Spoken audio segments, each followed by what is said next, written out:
Hey everyone, I'm RRabbits, welcome back to my channel and welcome to a Monstershore Island explanation video. It's been a while since I did an explanation video on how progressive islands work, so I decided I would do one right now because in my opinion this is one of the better islands we've had. Especially at the beginning stages, take a look at that. You can get Rorcal, Blob, 10 Elementium and Frostbite. That is so darn awesome, and so I want to make sure that everyone can do their best in this event, that way they can get Frostbite. And so anyways, as of the time recording this video, there's 9 days left, 17 hours, 22 minutes, and the seconds are counting away. And the thing about progressive islands, as the name implies, you can't go for another monster until you finish the first monster. So if you want to get Rorcal, first you need to get Soap Sam. If you want to get Blob, first you need Soap Sam, then you need Rorcal, and then finally you can try to unlock Blob. So you literally have to progress throughout each different mission. And there's a total of 8 missions, however I'm telling you right now, it's impossible to make it all the way to the last mission without spending gems. And quite frankly, it's impossible to make it to the 7th mission without gems, and even possibly the 6th mission. So if you want to get Frostbite, you probably will have to spend gems, but if you play your cards right, you won't have to spend that many gems. And unfortunately, I can't say for sure exactly how many gems you need to spend in order to get Frostbite, but I can imagine it's going to be somewhere in the range of 200 or less, which is actually a really good deal because you can get Frostbite, Polaris, Blob, that's 3 legendaries for 200 gems, not to mention Rorcal and Soap Sam, 2 epics, and also 10 Elementium, so it's a really good deal. And 200 is just a ballpark number, I'm not really sure, but I'm just throwing it out there because I think that's more or less what it's been in previous events. And so I want to start off by saying that your level does not matter for progressive islands. Whether you're level 20 or whether you're level 100, every single player has the exact same opportunity to get any single monster in this event. For some reason, I always see people throwing around their level as an excuse to why they're not farther in this event, and so I'm telling you right now, your level really does not matter. All you have to understand is how the event works and you can maximize your earnings from this event. And so let's find out exactly how each mission works. The terms I'm about to read to you are based on the example highlighted in blue. Number sign indicates the number of items needed to be collected. Whatever number you see is how many of that item you need to collect in order to complete that part of the item requirements. So in the example of the meteorites, you need to collect 81 meteorites. Percent sign is the percent chance of collecting an item when performing the related action. This number really doesn't matter. Here in the meteorites it's 25%. All that means is that every time you collect whatever you need to do, in this case it's gold, every time you collect gold, there's a 25% chance to get a meteorite. Again, that doesn't matter, because the one thing about progressive islands is that you can just spam collect on whatever you need to do. You can spam gold over and over and over again until you empty out your pool. And so what is pool? Pool is basically the number of available items to collect at the start of each challenge. You can fill up, but not past this point. So the pool indicates the maximum number of coins you can collect, or the maximum number of items I should say. And so in the example of the meteorites, the pool is 7. That means that when your pool is completely full, you can only collect 7 meteorites, no more and no less. If you collect before the pool is full, it's going to be less than 7, but if you were to wait 24 hours and then collect, you would only get 7 meteorites. If you were to wait 3 days and then play the game and collect gold, you would only get 7 meteorites. So you absolutely cannot pass that point. That is the maximum amount of items that you can collect at a single time. And pool is ultimately dependent on the spawn time. The spawn time is the time it takes for another item to be added to the pool. You cannot add to a full pool. So in the case of the meteorites, the spawn time is 1 hour, 8 minutes, 34 seconds, which means every single hour, 8 minutes, and so seconds, that's when you get another meteorite. And so if you log into the game in 3 hours, you're going to collect 2 meteorites, not just 1, and obviously not 7. If however, let's say you go to sleep, you wake up, you empty out your pool, you should get 7 meteorites, and you log in 8 hours from then, and collect gold, empty out your pool again, you should get another 7 meteorites. So the 2 most important things you need to understand are pool and spawn time. As far as the number sign and the percentage, that honestly doesn't matter. Pool and spawn time is all you need to understand to maximize your earnings from this event. And for the estimated time, that just tells you the minimum amount of time needed to reach the required number of current item. So in the case of the meteorite, if you were to log in, empty out your pool, and log in every single 8 hours after that,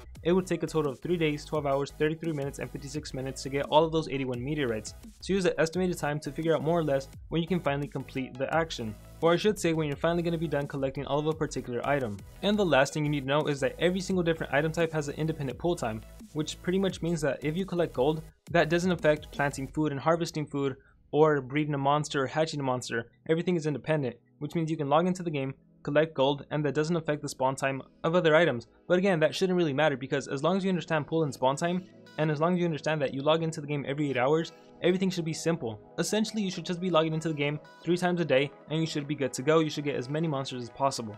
And so now let's take a look at another example from this event so you guys can truly understand what I mean. And so we're going to take a look at Blob. These are all the different items you need to collect in order to get Blob. If you notice, you need to collect gold, you need to feed a monster, you need to do event battles, and you need to hatch an egg. Well, let's start with gold. According to this, you need to collect 77 gold items.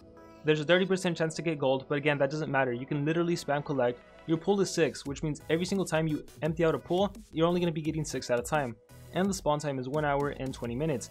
If you notice, 6 times 1 hour and 20, that's 8 hours, which is why I'm emphasizing you only need to log into the game every 8 hours and empty out your pool. And the estimated time needed to get all of your gold is 3 days and 22 hours, so essentially 4 days. In order to get Blob, it's going to take you 4 whole days. Taking a look at the next item, feeding your monsters, you need to get 42 of those items. There's a 40% chance to get them. Again, that doesn't matter. The pool is 4, which means you're going to be getting this item in increments of 4. And the spawn time is 2 hours. Once again, 4 times 2, that's 8. Log in every 8 hours and you should be getting 4 drumsticks. And as for the estimated time to getting these drumsticks, it's going to be 3 days and 4 hours. So collecting gold takes longer. And if you're doing everything right, you should get your drumsticks before you finish collecting your gold. As far as for getting the bomb item, this is probably the easiest thing to do. As soon as the node becomes active, you can finish the battle and get 1 bomb.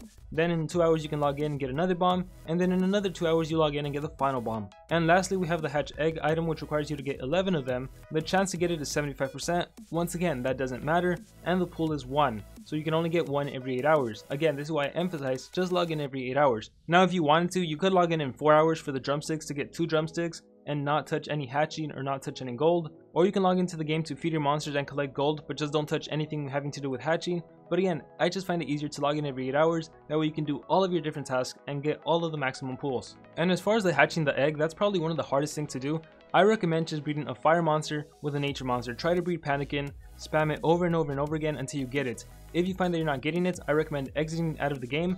Make sure you exit out of the app completely, restart the app, and then trying again. I find that that normally works for me, and that works for all of the items. Sometimes I'll find that I'm feeding my monster and I'm not getting the final item. I have like 3 out of 4 of the pool, so then I just exit out of the game, restart the game, go back into the game, and as soon as I feed my monster 1 time, that's when I get the final item. So try doing that if you know you're not getting your maximum pool, and you know you've waited your complete 8 hours, if you know everything has responded in time. If you're logging in too early, that's not part of the game's fault, that's your fault for logging in too early.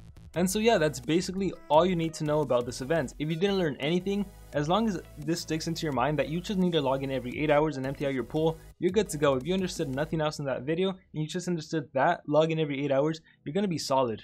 And with that being said, I want to talk about the island boost. When there's an island boost, it says you have a double chance to get items. This doesn't mean that you're going to get double your items.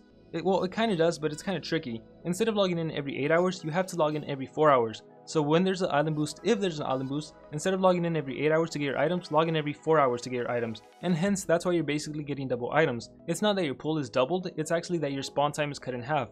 So in the event of an island boost, only during an island boost, log in every 4 hours, not every 8 hours. And with that being said, let's talk about which monsters you can actually get during this event. There's 9 days and 17 hours left, right? And I imagine that most of you, by the time this video is posted, are going to be done with Rorcal. So let's just say we have 9 days left. And to be honest, you guys probably have way more than 9 days left, but I'm just going to say 9 days. Well, taking a look at Blob, if you do everything correctly, he takes 4 days to get. So 9 minus 4, that's 5 days left. Next up is mission 4, which is the 10 Elementium, which is just free Elementium. That's right, they're giving us free Elementium. This takes no time to complete. As soon as you finish Blob, you should also get your 10 Elementium.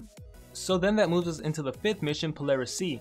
And for Polaris C, the items that's going to take us the longest to get is the collect gold, which is going to take an estimated 2 days, 2 hours and 40 minutes. So let's just round it down to 2 days. So 5 days minus 2 days, we have 3 days left. And by that time we're on Frostbite. Frostbite, the longest it's going to take to collect his item is 3 days, 22 hours, just like the Blob. So we obviously don't have enough time. Keep in mind, I did assume that after Rorcal we'd have 9 days. That's probably not true, it's going to be like 9 days and some hours. So honestly, lots of us are going to come really close to getting Frostbite without spending gems. And this is assuming there's no island boost. If there actually turns out to be an island boost, it's going to be super easy to get Frostbite without spending any gems. Assuming you do it right, assuming you log in every 8 hours into the game and empty out your pools. And this is also assuming that they don't throw other events at us like the breeding event. If they do the breeding event during the progressive island, that is really going to suck, so hopefully they don't do that. But anyways, for sure, you guys should be able to get Soap Sam, Rorcal, Blob, 10 Elementium, and Polaris C without spending any gems, and potentially you should be able to get up to Frostbite without spending any gems. So in my opinion, it's a really amazing progressive island. Rorcal, Blob, Elementium, Frostbite, that is incredible. And so I truly hope this video was helpful. I truly hope you guys can do your best in this event. If anyone ever asks, just tell them log in every 8 hours, empty out your pool. That's all you need to know. Or send them this video. Like, do whatever you need to do to make sure that people get up to Frostbite, because he's too good of a monster not to get. And the same applies for Blob, and the same applies to Rorcal. They are really great monsters that any new player, any veteran player, they must have these monsters. And so once again, best of luck to all of you on your Monsters Legends adventures. Good luck on the Monstershore Island. And like always, remember to dream big, pursue your passions, and log in every 8 hours.